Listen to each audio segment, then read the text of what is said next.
স্বাগত দীপ্ত সংবাদে আপনাদের সাথে আছি আমি আনোয়ারুল আলম। শুরুতেই জানাবো সংবাদ শিরোনাম। তরুণদের কর্মসংস্থান ও বস্তিবাসীর উন্নয়নের প্রতিশ্রুতি দিলেন তারেক রহমান। আগামী নির্বাচনে আমি যে জয়ী হলে এবং ধানের শীষ সরকার গঠনে সক্ষম হলে এই এলাকাবাসীর পক্ষ থেকে যে সমস্যার কথা বলে গেছে পুনর্বাসন সহ, ইনশাআল্লাহ আমরা সেই সমস্যার সমাধান করব এই এলাকার মানুষের জন্য।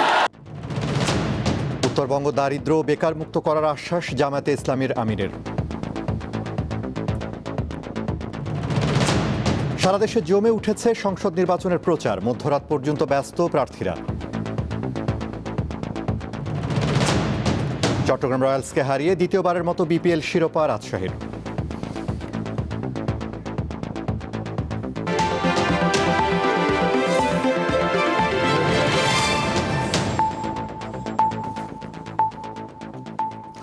দর্শক, এছাড়া সংবাদের শেষ অংশে থাকছে চীনের হারবিন শহরে তুষার ও বরফের তৈরি ভাস্কর্যের আন্তর্জাতিক উৎসবের খবর।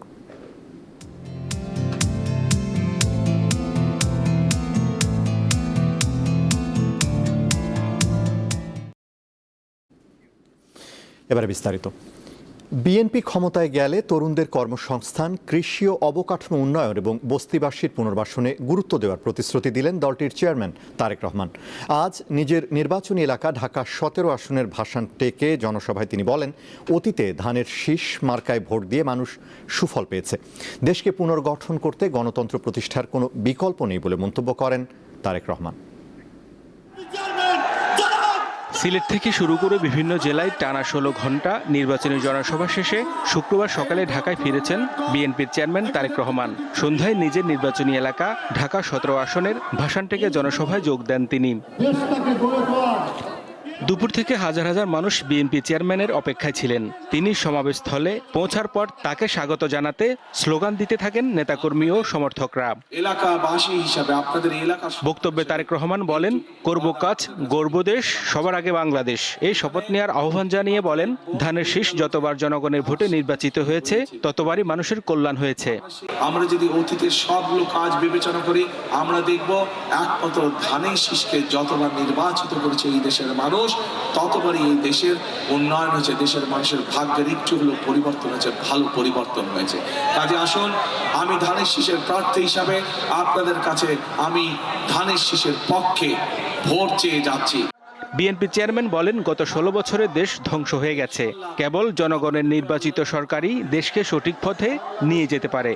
দেশের প্রত্যেকটি সেক্টর বিগত 15-16 বছরের ধ্বংস হয়েছিল। এই ধ্বংস হওয়ার ফলে আজকে দেশ অনেক পিছিয়ে গিয়েছে। আমাদেরকে এগুলোকে পুনর্নির্মাণ করতে হবে। যদি পুনর্নির্মাণ করতে হয় তাহলে অবশ্যই আমাদেরকে এই দেশে গণতন্ত্রকে প্রতিষ্ঠিত করতে হবে। তারেক রহমান বলেন, তিনি নির্বাচিত হলে ভাষানটেক বস্তিবাসীর পুনর্বাসন এবং সুযোগ সুবিধা নিশ্চিতের ব্যাপারে পদক্ষেপ নেওয়া হবে।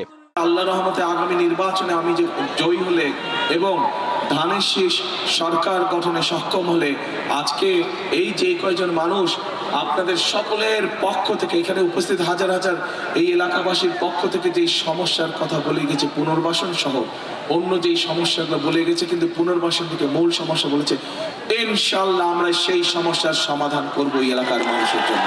মানুষের নিরাপত্তা, মানুষের কর্মসংস্থান, মানুষের শিক্ষা, মানুষের চিকিৎসা, এইগুলোকে যদি আমাদের অ্যাড্রেস করতে হয়, এই সমস্যাগুলোর পর্যায়ক্রমে যদি আমাদের সমাধান করতে হয়, অবশ্যই আগামী দিনে বাংলাদেশের একটি গণতান্ত্রিক এবং মানুষের দ্বারা, সাধারণ মানুষের দ্বারা নির্বাচিত সরকার প্রয়োজন। 12 ফেব্রুয়ারি নির্বাচনের মাধ্যমে দেশে গণতন্ত্র প্রতিষ্ঠা হবে বলে আশা করেন বিএনপি চেয়ারম্যান। ইনশাআল্লাহ আমরা সেই সমস্যার সমাধান করব এই এলাকার মানুষের জন্য। হেদায়েতুল্লাহ সীমান্ত, দীপ্ত সংবাদ, ঢাকা। সারা দেশে জমে উঠেছে ত্রয়োদশ জাতীয় সংসদ নির্বাচনের প্রচারণা। আজও সকাল থেকে ব্যস্ত প্রার্থীরা ভোটারদের মন জয়ে নানা প্রতিশ্রুতি দিচ্ছেন বিএনপি, জামায়াত, এনসিপি সহ বিভিন্ন দল ও স্বতন্ত্র প্রার্থীরা। চট্টগ্রামের সীতাকুণ্ডে শুক্রবার নির্বাচনী গণসংযোগ করেছেন চট্টগ্রাম 4 আসনের বিএনপি প্রার্থী আসলাম চৌধুরী। বাড়বকুণ্ড এলাকায় তিনি বলেন, উন্নয়নের পাশাপাশি সুশাসন প্রয়োজন। দেশে সুশাসন নিশ্চিত করা না গেলে উন্নয়ন কর্মকাণ্ড ব্যর্থ হবে। তিনি জানান, আগামীতে দলমত নির্বিশেষে সবাইকে নিয়ে দেশ গড়তে কাজ করবে বিএনপি। অন্যদিকে চট্টগ্রাম 10 আসনে জামায়াতের প্রার্থী শামসুজ্জামান হেলালি পাহাড়তলীতে গণসংযোগ করেছেন। জুমার নামাজের পর ভোটারদের কাছে দাড়িপাল্লা মার্কায় ভোট চান তিনি। খুলনায় জমে উঠেছে নির্বাচনী প্রচারণা। সকাল থেকে 6টি আসনে প্রার্থীরা গণসংযোগ শুরু করেন। খুলনা 2 আসনের বিএনপির প্রার্থী নজরুল ইসলাম মঞ্জু নগরের নিউ মার্কেট, কাঁচাবাজার ও নতুন বাজার এলাকায় জনসংযোগ করেন। খুলনা 5 আসনে জামায়াতে ইসলামের প্রার্থী মিয়া গোলাম পরোয়ার সকাল থেকে তার নির্বাচনী গণসংযোগ ও লিফলেট বিতরণ করেন।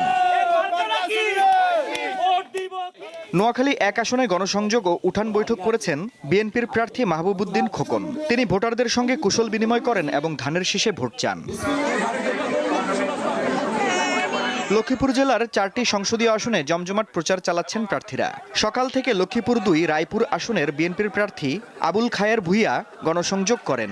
একই আসনে জামায়াতের প্রার্থী রুহুল আমিন ভূঁইয়া কারিবাজার, বসুবাজার ও হাসিন্দাতে প্রচার চালিয়েছেন। 4টি সংসদীয় আসনে 29 জন প্রার্থী মাঠে রয়েছেন। সকালে ভোলা 1 আসনে জামায়াত ইসলামের প্রার্থী অধ্যক্ষ নজরুল ইসলাম ইলিশা লঞ্চঘাট এলাকায় ভোটারদের সঙ্গে কুশল বিনিময় করেন এবং দাড়িপাল্লা প্রতীকে ভোট দেওয়ার আহ্বান জানান। আফরিদ হাসান, দীপ্ত, বার্তাকক্ষ। জামায়াতে ইসলামের আমির শফিকুর রহমান বলেছেন, তার দল উত্তরবঙ্গকে দারিদ্র ও বেকার মুক্ত দেখতে চায়। তারা রাষ্ট্র ক্ষমতায় গেলে ওই অঞ্চলে কৃষিভিত্তিক শিল্পের রাজধানী করা হবে। আজ পঞ্চগড় ও ঠাকুরগাঁওয়ে নির্বাচনী জনসভায় তিনি এসব কথা বলেন। জামায়াতে ইসলামী বেকার ভাতা নয়, কর্মসংস্থানে বিশ্বাসী বলে জানান শফিকুর রহমান। পঞ্চগড় সদর, তেঁতুলিয়া এবং আটোয়ারি এই নিয়ে গঠিত পঞ্চগড় 1 উত্তরের এই সর্বশেষ আসনের মধ্য দিয়ে শুরু হয়েছে জামায়াতে ইসলাম সহ 10 দলীয় জোটের নির্বাচনী প্রচারণা। জেলা শহরের চিনিকল মাঠে আয়োজিত জনসভায় যোগ দেন হাজার হাজার মানুষ। এ সময় স্লোগানে মুখরিত হয়ে ওঠে পুরো সমাবেশ প্রাঙ্গণ। জনসভায় জামায়াতে ইসলামীর নেতাদের পাশাপাশি বক্তব্য রাখেন 10 দলীয় জোটের নেতারা। আমাদের ওই মানুষদেরকে রুখে দিতে হবে, যে মানুষগুলো দিনের বেলা শিক্ষা প্রতিষ্ঠানের উন্নতির কথা বলে আর রাতের আধারে কোন শিক্ষা প্রতিষ্ঠানে নিজের দলের কোন চাটুকারকে সভাপতি সেক্রেটারি বানিয়ে শিক্ষা প্রতিষ্ঠানকে নষ্ট করবে সেই পরিকল্পনা করে। জামায়াতে ইসলামের আমির বলেন, উত্তরবঙ্গ এখনো অনেক অবহেলিত। তারা রাষ্ট্র ক্ষমতায় গেলে এই অঞ্চলের উন্নয়নে গুরুত্ব দেবে। গোটা উত্তরবঙ্গকে কৃষিভিত্তিক শিল্পের রাজধানী বানাতে চায়। বন্ধ চিনিকল খোলা দিতে চাই। শ্রমিকদেরকে কর্মক্ষেত্রে আমরা ফিরিয়ে নিতে চাই। ভাই, আমাদের কাছে কোনো কার্ড নাই। আপনারা সবাই ভাই বোনেরা আমাদের কার্ড। আপনাদের বুকে আমরা একটা ভালোবাসার কার্ড চাই। আপনাদের সমর্থন, দোয়া, ভালোবাসা দিয়ে আগামীতে বেকার এবং দায় দয়া মুক্ত একটা বাংলাদেশ আমরা করতে চাই। পরে ঠাকুরগাঁওয়ের জনসভায় অংশ নেন জামায়াতের আমির। তিনি বলেন, জনগণের নির্বাচিত প্রতিনিধিরা আগামীর বাংলাদেশ গড়ে তুলবেন। ব্যবস্থা করা হবে মানুষের কর্মসংস্থানের। 3টা শর্ত শুধু মেনে নিতে হবে। নাম্বার 1, কোনো দুর্নীতি নিজে করবেন না এবং কোনো দুর্নীতিবাজকে বগলের নিচে আশ্রয় দেবেন না। নাম্বার 2, গরিব ধনী সকলের জন্য, নারী পুরুষ সকলের জন্য, সকল ধর্ম সকল বর্ণের মানুষের জন্য ন্যায় বিচার নিশ্চিত করা হবে। এদিকে রাতে রংপুরের ঐতিহাসিক পাবলিক লাইব্রেরি মাঠে আয়োজিত 10 দলীয় জোটের সমাবেশে অংশ নেন জামায়াতে ইসলামের আমির। তিনি সাম্য ও ঐক্যের ভিত্তিতে নতুন বাংলাদেশ গড়ার প্রতিশ্রুতি ব্যক্ত করেন। আমাদের প্রিয় দেশ এবং জাতিকে আর টুকরা টুকরা করতে চাই না, আর বিভক্ত করতে চাই না। আমরা সাম্যের এবং ঐক্যের আওয়াজ নিয়ে আপনাদের দুয়ারে এসেছি। আপনারা কি দেশকে বিভক্ত করতে চান? জাতিকে বিভক্ত করতে চান না? তাহলে আমাদের ঐক্যের এই আহ্বানে আসুন, আপনারা সাড়া দিয়ে আমাদেরকে, আমাদের হাতকে আপনারা শক্তিশালী করুন। নূর আলম, দীপ্ত সংবাদ, রংপুর। এবার ভোটের মাঠের আয়োজন, নির্বাচন পথে পথে।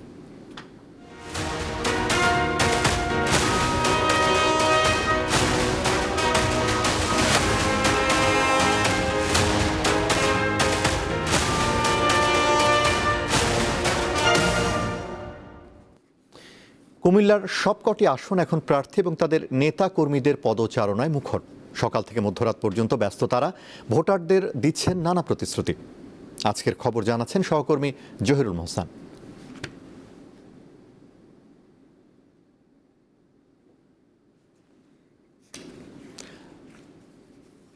দর্শক, আমরা রিপোর্টের জন্য অপেক্ষা করছি। সারা দেশের মতো কুমিল্লা জমে উঠেছে ভোটের মাঠ। আমরা রয়েছি কুমিল্লা ৬ আসনে। এখানে কিন্তু যেই বিএনপি মনোনীত প্রার্থী মনিরুল হক চৌধুরী, তিনি নেতাকর্মীদের সাথে মত বিনিময় সভায় ব্যস্ত সময় পার করছেন এবং তিনি এর আগেও সারাদিন কিন্তু প্রচারণায় ব্যস্ত ছিলেন। তো আমরা এখন সেই মত বিনিময় যে সভা চলছে সেখানে রয়েছি। আমরা দেখতে পাচ্ছি যে এখানে অনেক নেতাকর্মী উপস্থিত হয়েছেন এবং তার দিক নির্দেশনা শোনার জন্য কিন্তু এখানে যারা নেতাকর্মী রয়েছেন তারা কিন্তু উপস্থিত হয়েছেন। এবং এখানে শুধু কুমিল্লা ৬ আসনের যেই উপজেলাগুলো রয়েছে সেখানকার নেতাকর্মীরাও রয়েছেন এবং সেখানকে বিএনপির যারা সমর্থক রয়েছেন তারা রয়েছেন। এর সাথে পাশাপাশি রয়েছে সাধারণ ভোটাররাও। বিএনপি মনোনীত সংসদ সদস্য প্রার্থী মনিরুল হক চৌধুরীর সাথে একটু কথা বলবো, তার কাছে জানতে চাইবো এবার ভোটের মাঠের খবর। এবার নির্বাচন হচ্ছে এই জাতিকে বাঁচাবো কিনা জনাব তারেক রহমানের নেতৃত্বে, এবং নির্বাচন জমে উঠেছে। নির্বাচন সম্পর্কে আমাদের দায়িত্ববোধের প্রমাণ কুমিল্লা ৬। কুমিল্লা ৬ আমার পাশে বসে ইয়াসিনে আমার প্রতিদ্বন্দ্বী ছিলেন। আমার পক্ষে যখন সিদ্ধান্ত এসছে চূড়ান্ত বিচারে জনাব ইয়াসিন আমাকে প্রার্থী হিসেবে মেনে নিয়েছেন, আমি তাকে সহকর্মী হিসেবে বেছে নিয়েছি। কুমিল্লা ঐক্যবদ্ধভাবে আমরা নির্বাচন লড়াই করছি এবং আমি এই কথা বলতে পারবো, জনগণের কাছে ৭০-এর পরে এইভাবে নির্বাচনে ভোট দেওয়ার আকাঙ্ক্ষা আমি পূর্বে আর দেখি নাই। এবার যেটা হয়েছে, যারা ভোটার রয়েছে তাদেরকে ভোট কেন্দ্রে আনার কৌশলটা কি হচ্ছে আপনাদের? জনগণকে আমরা উৎসাহিত করছি সবাই যাতে ভোট কেন্দ্রে চলে যায় এবং জনগণ ভোট কেন্দ্রের নিজ দায়িত্বে আসবে ইনশাআল্লাহ। নির্বাচনী প্রচারণা বেশ জমে উঠেছে এবং আমরা যে প্রার্থীর সাথে কথা বলছিলাম তিনি বলছিলেন জনগণের প্রত্যাশা তিনি পূরণ করবেন এবং দীর্ঘ প্রতীক্ষিত যে নির্বাচন সেই নির্বাচনে জনগণ বা ভোটাররা যাতে আসে সেই প্রত্যাশাই তারা আসলে করছিলেন। নির্বাচন পথে পথে আমরা কিছুক্ষণ আগেই ছিলাম কুমিল্লা ৬ আসনে। আমরা এখন রয়েছি কুমিল্লা ৮ বরুড়া। এই আসনের এবারের জামাত মনোনীত প্রার্থী অধ্যক্ষ শফিকুল আলম হেলাল আমাদের সঙ্গে তিনি রয়েছেন। তার কাছে আমার প্রথম প্রশ্ন হচ্ছে, এই যে সামনের নির্বাচন আসছে 12ই ফেব্রুয়ারির, আপনাদের প্রস্তুতি কেমন? আপনাকে ধন্যবাদ। আমরা মনে করি আমরা মানুষের দ্বারে দ্বারে গিয়েছি। মানুষের প্রত্যাশাই হচ্ছে আমাদের ইশতেহার। বরুড়ার মানুষের যত যেগুলি সমস্যা বড় ধরনের সেগুলি নিয়ে আমরা কাজ করব। মানুষ এটা বুঝতে পেরেছে, যেমন রাস্তাঘাট, শিক্ষা খাত, তারপরে আপনার কৃষি খাত। নির্বাচনী প্রচারণা শুরু হয়েছে, তো আপনার নির্বাচনী প্রচারণা কেমন চলছে?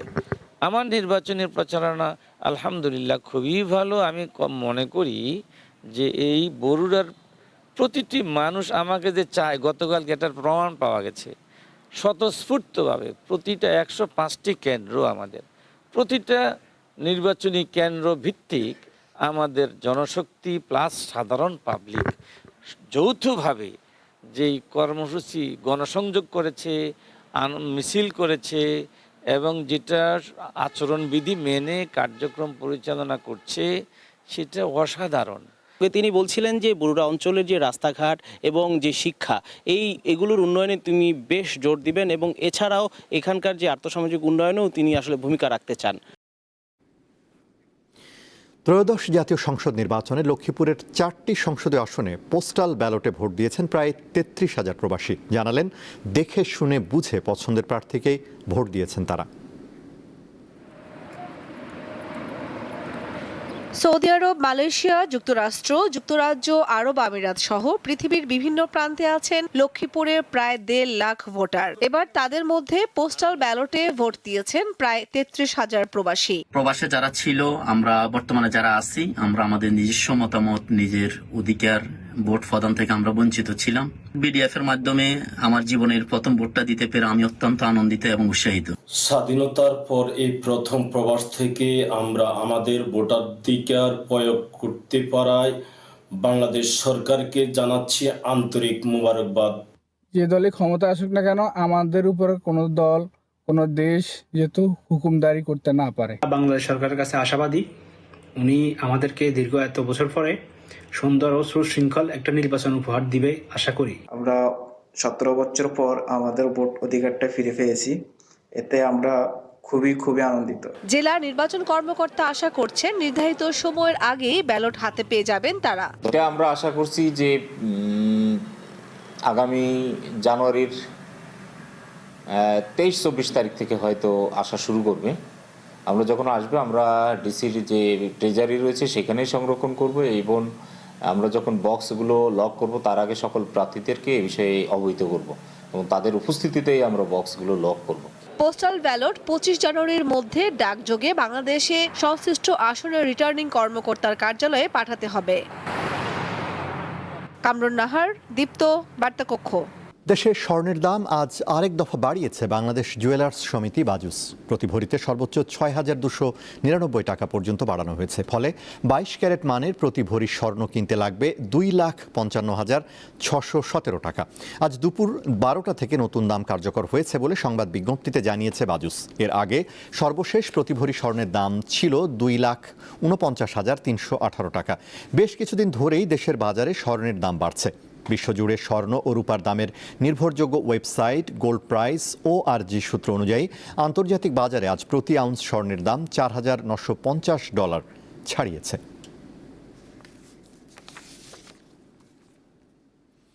পুষ্পার্ঘ্য আর অঞ্জলিতে পূজিত হলেন জ্ঞানের দেবী সরস্বতী। আজ সকাল থেকে রাজধানী সহ দেশের বিভিন্ন শিক্ষা প্রতিষ্ঠান এবং গৃহে দেবীর আরাধনা করা হয়। ঢাকা বিশ্ববিদ্যালয়ের জগন্নাথ হলে এবছর চারুকলা এবং মূল মন্দির সহ ৭৪টি মণ্ডপে পূজা হয়েছে। জ্ঞান ও সুরের দেবী সরস্বতীর আরাধনায় ঢাকা বিশ্ববিদ্যালয়ের জগন্নাথ হলে ব্যস্ত হয়ে ওঠেন ভক্তরা। কুয়াশা মাখা ভোর কাটতে না কাটতেই শুরু হয়ে যায় পূজা। সেই সঙ্গে পুষ্পার্ঘ্য আর অঞ্জলি নিবেদনের পর চরণামৃত নিয়ে উপবাস শেষ করেন ভক্তরা। সনাতন ধর্মাবলম্বীদের অন্যতম ধর্মীয় উৎসব সরস্বতী পূজা। শাস্ত্রীয় বিধান অনুসারে মাঘ মাসে শুক্লপক্ষের পঞ্চমী তিথিতে সরস্বতী পূজা করা হয় সাধারণ আচার অনুষ্ঠান মেনে। সাদা আবির, আমের মুকুল, দোয়াত, কলম, জবের শীষ, বাসন্তী রঙের গাঁদা ফুলের উপাচারে পূজিত হন দেবী। তাই তো শিক্ষার্থীরা দেবীর কাছে জ্ঞান প্রার্থনা করেন। মা সবাইকে সুবুদ্ধি এবং সুজ্ঞান দান করুক এবং সবার মধ্যে একটা তৃপ্তির আলোক প্রকাশ করুক, যাতে সবাই সুজ্ঞানে এই পৃথিবীর বা দেশটাকে ভালোভাবে প্রেজেন্ট করে, সেইটাই আমরা মা সরস্বতীর কাছে চেয়েছি। পারিবারিকভাবে ছোট করে করা ওটা আলাদা ব্যাপার, কিন্তু এখানে যখন সবাই করতেছি ওটা আসলে একটা আমাদের জন্য একটা আলাদা আবেগের স্থান। এবছর জগন্নাথ হলের মাঠে মোট 73টি পূজা মণ্ডপ তৈরি করা হয়। চারুকলা সহ মোট 74টি, যা বিশ্ব রেকর্ড গড়তে যাচ্ছে। 73টা মণ্ডপ মানে 73টা ডিপার্টমেন্ট আমরা একই সাথে চারিদিকে পূজা করছি। আর আমরা চেষ্টা করব যে এই বছর এই গিনিস ওয়ার্ল্ড রেকর্ডে অ্যাড করার। আমাদের এখানে পূজা শেষ, আমাদের একটু পর থেকে আমাদের অন্যান্য সকল ধর্মাবলম্বী ভাই বোন সবাই এখানে অংশগ্রহণ করবেন এবং সবার সম্মিলিত করে আসে সম্মিলিত অংশগ্রহণে আমাদের এই পূজাতে যেন সাফল্যমণ্ডিত হয় সেই কামনা করি। প্রাক্তনীরা বলেন, শিক্ষাজীবন শেষ হলেও প্রিয় প্রাঙ্গণে মায়ের আরাধনায় যোগ দিতে বারে বারে ছুটে আসতে ইচ্ছা করে। বিনা পানির আরাধনায় মুখরিত ঢাকা বিশ্ববিদ্যালয়ের এই জগন্নাথ হল। মনের অন্ধকার দূর করে জ্ঞানের আলোর প্রার্থনায় বিদ্যার দেবীর চরণে পুষ্পাঞ্জলি দিয়েছেন সনাতনীরা। অসাম্প্রদায়িক এই উৎসবে সম্প্রীতির বন্ধনে মিলিত হোক সর্বস্তরের মানুষ, এমনটাই প্রত্যাশা দর্শনার্থীদের। লাবণী গুহ, জগন্নাথ হল, ঢাকা বিশ্ববিদ্যালয়। আন্তর্জাতিক ইরানের ওপর চাপ বজায় রাখতে যুক্তরাষ্ট্রের নৌবাহিনীর একটি বিশাল বহর ইরানের পথে রয়েছে বলে জানিয়েছেন যুক্তরাষ্ট্রের প্রেসিডেন্ট ডোনাল্ড ট্রাম্প। বৃহস্পতিবার সুইজারল্যান্ডের দাভোসে বিশ্ব অর্থনৈতিক ফোরামে সাংবাদিকদের সাথে আলাপকালে তিনি বলেন, ইরানের উপর ওয়াশিংটন নজর রাখছে। সামরিক শক্তি বাড়ানোর এই পদক্ষেপ সতর্কতা হিসেবে নেওয়া হয়েছে। তবে ইরান যদি আবারও পারমাণবিক কর্মসূচি শুরু করে বা বিক্ষোভকারীদের উপর দমনপীড়ন চালায়, যুক্তরাষ্ট্র কঠোর ব্যবস্থা নেবে। এদিকে রয়টার্স জানিয়েছে, ইরানের পথে অগ্রসর হওয়া যুক্তরাষ্ট্রের এই নৌবহরে বিমানবাহী রণতরী USS আব্রাহাম লিঙ্কন সহ বেশ কিছু গাইডেড মিসাইল ডিস্ট্রয়ার রয়েছে।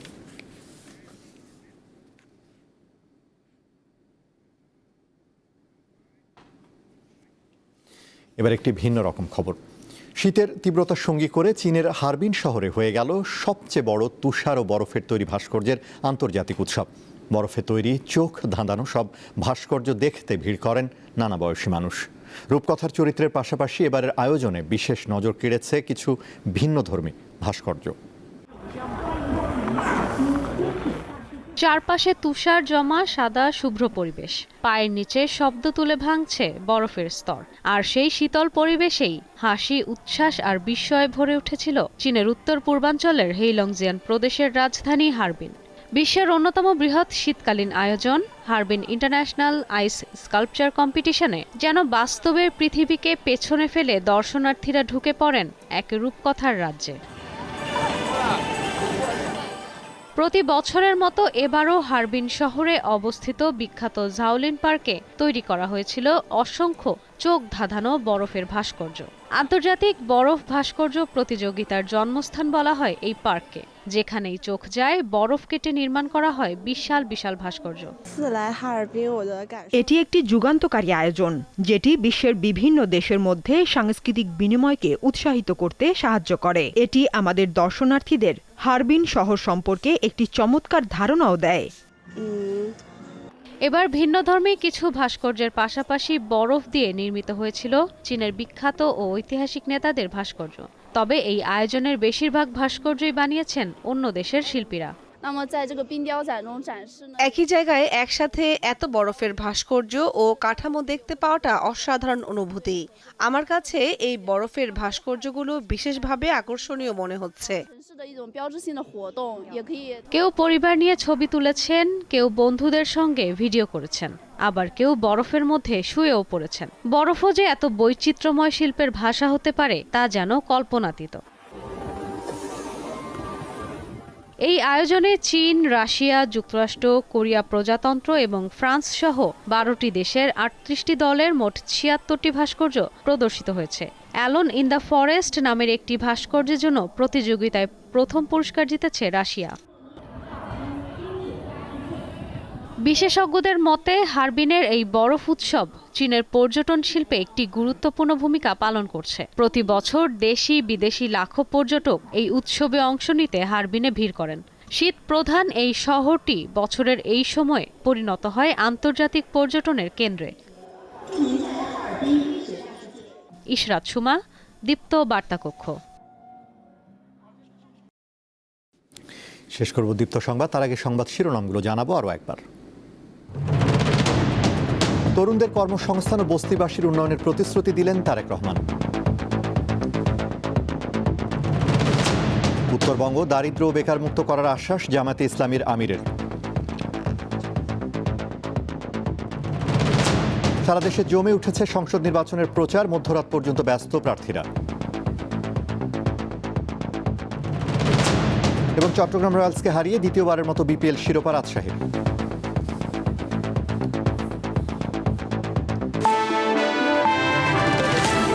এই ছিল এখনকার মতো। এছাড়া আরও তথ্য বিনোদনের খবর পেতে যুক্ত থাকুন দীপ্তর ডিজিটাল প্ল্যাটফর্মগুলোতে। ধন্যবাদ।